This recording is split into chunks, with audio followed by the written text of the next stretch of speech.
Hello, everyone. A delusion that leads people to negligence and causes them to deceive themselves is the reduction of all religious commandments throughout history to goodness. Those who make this claim have convinced themselves to such an extent that if you do not know the Quran, you would mistake the sentences they construct for verses. Isn't the essence of all religions to be a good person? You can see sentences like, what God expects from his servant is to be a good person, equating religion with goodness. Undoubtedly, being a beneficial and good servant is expressed in the Quran verses. However, what needs to be considered here is who fills the content of goodness, or what it means to be a good person, and how they do so. If the content of these words is determined by the principles of the Quran, it leads to one understanding. If it is shaped by people's personal acceptance and interpretations, a completely different understanding emerges. What goodness is has been a topic of discussion since the beginning of history. The most widely accepted view is not to do to others what we do not want done to ourselves.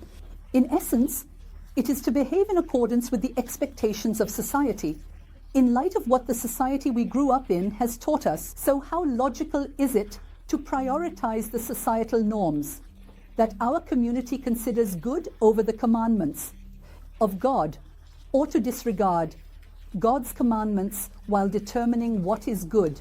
Should we call those who are good, as advised by our Lord who created the heavens, the earth, and humanity, truly good? Or should the judge of the concept of goodness in our lives be the helpless people we see around us? Or should it be God, who is the creator of both them and us? Some people may truly love doing good, not harming anyone, not gossiping about others, and remaining responsible in charitable deeds. However, a person must know that all these mentioned and similar behaviors are natural actions that should be in accordance with the religious commandments required of those who express their belief in God. However, religion is not merely about purity of heart and goodness. If you divide religion into various parts according to your own understanding and disregard the rest by focusing only on the part you wish to follow, you reduce a whole to just a fragment.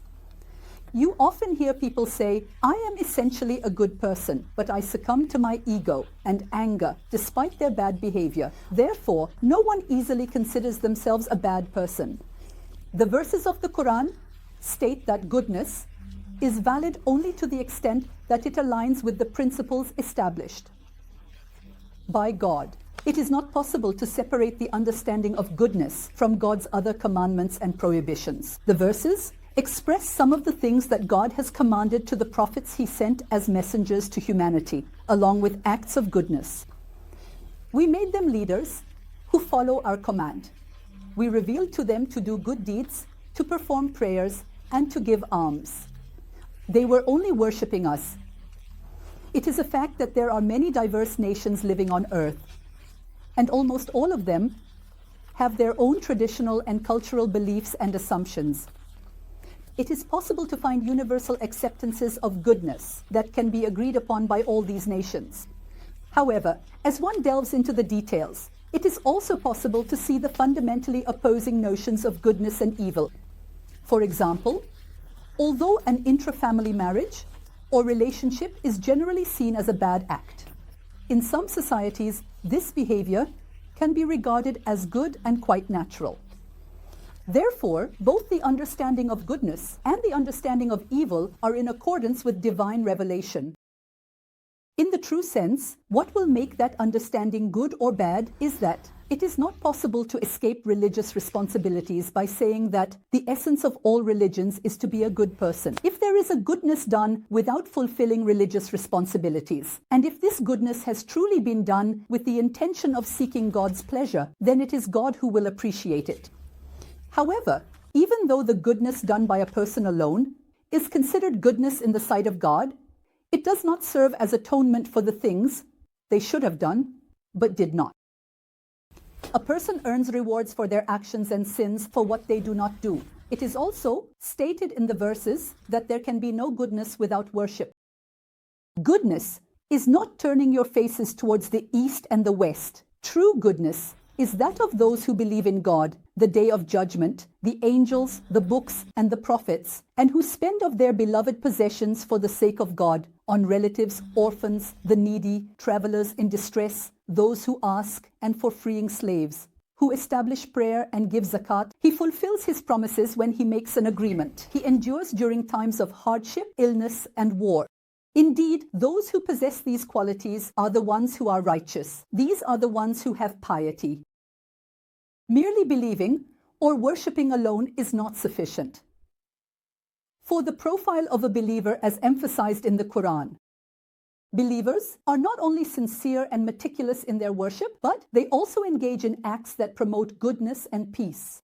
Believing and doing good deeds are characteristics of the believers that are often mentioned together in many verses and are highlighted for their importance. God has promised those who believe and do good deeds aimed at goodness and peace. For them, there is forgiveness and a great reward. However, there is a more dangerous understanding regarding the reduction of religions to goodness, which should be viewed from the belief that true religions and certain Eastern beliefs teach goodness in the same way.